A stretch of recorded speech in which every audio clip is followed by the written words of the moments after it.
Welcome back to Full Circle, Florida. According to the State Department, the top 3 nations for human trafficking are the United States, Mexico, and the Philippines.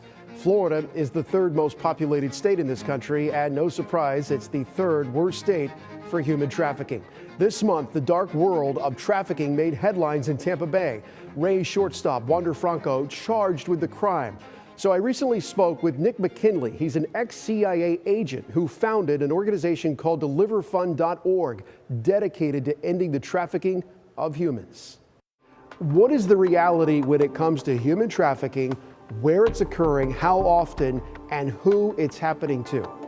I think one of the biggest myths about human trafficking is that it's an over there problem, not an over here problem. Human trafficking happens in every community across the United States. And if it's not happening actively right now, it will be happening shortly because traffickers are incredibly transient. And that was one of my big epiphanies when I was working at the Central Intelligence Agency and ran into human trafficking, is I just thought it was it was an over there problem. It was happening in Pakistan and India and Cambodia. But when I actually looked at the data and realized that dollar for dollar, the largest human trafficking market is the United States of America. I think that would shock a lot of people.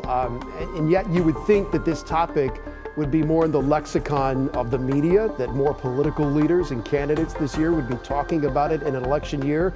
But you hardly ever hear an elected official mention human trafficking. I don't recall either presidential candidate talking about it. It certainly didn't come up in the most recent debate. Why do you think this topic is not getting the attention it deserves? I don't think human trafficking is getting the proper political attention it deserves because a lot of our politically elected officials are the customers. When you look at Representative Matt Gaetz is currently under an investigation. He had a very close friend who admitted to human trafficking to being complicit in human trafficking. So when you have our political elites and our elected leaders engaging in the commercial sex industry, the majority of which is human trafficking. A lot of people think that, well, the majority of the commercial sex industry is actually just prostitution, but that is just not true. Human traffickers don't like competition. They see prostitutes as competition. And so they work to eliminate those prostitutes or to traffic them as trafficking victims. And so when you have the elected officials actually participating as customers in the commercial sex market, of course they're not going to speak in a big way about the human trafficking that's happening within our country. And they'll talk about the human trafficking that's coming across the southern border. And there is human trafficking that happens across the southern border, but it's so small compared to the amount of human trafficking that happens of our children in the United States of America. It never, ever leaves the United States of America. That's the real problem that they need to start addressing. You are taking action on this right now. You're the founder of deliverfund.org. How is DeliverFund aiming to end human trafficking, and how realistic of a goal is that? So we operate off of the principle of market disruption, and really, to really get nerdy about it, we are a negative externality that gets introduced into the demand side of the human trafficking market. So that's just a really fancy way of saying we work with law enforcement and industry to go after the traffickers, because you cannot have human trafficking victims if you do not have human traffickers.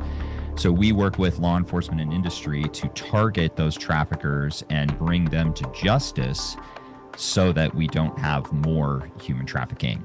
Social media is connected to all of this, and we're seeing more states, including here in Florida, enact laws that at least try to give parents more power over what their kids are being exposed to online. But as with any law, it's not perfect. There are loopholes.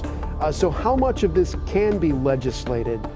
And how much can lawmakers really do, and do you think they're doing enough? So lawmakers are not even close to doing enough.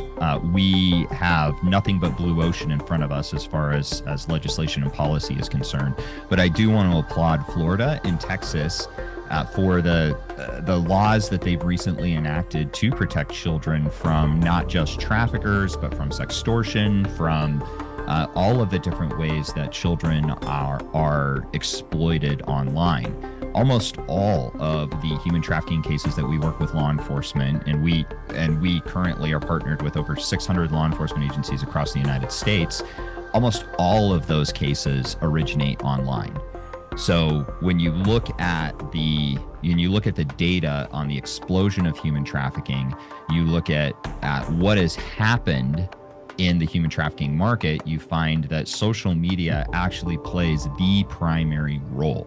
So if social media and online platforms play the primary role and not only allowing human traffickers to get in touch with their potential victims, but also in the selling of these victims, that means that there's a lot of blue ocean for Congress and state legislatures to enact policies that will protect our children. Well, Nick, I think you just confirmed what every parent kind of worries about that keeps them up at night when it comes to their kid and phones. How does deliverfund.org empower parents to protect their kids? So you can go to deliverfund.org, and we have online computer-based training, Human Trafficking 101.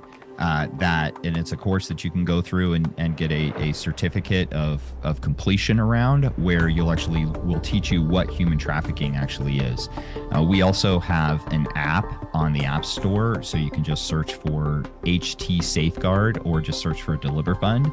And what that app does is it allows parents and teenagers to have access to our human trafficking adjacent database. And so human traffickers use phone numbers and email addresses just like everybody else. So if you put a phone number or an email address into our app and it comes back positive, you need to do some further investigation to see if the person that you're communicating with is safe to communicate with.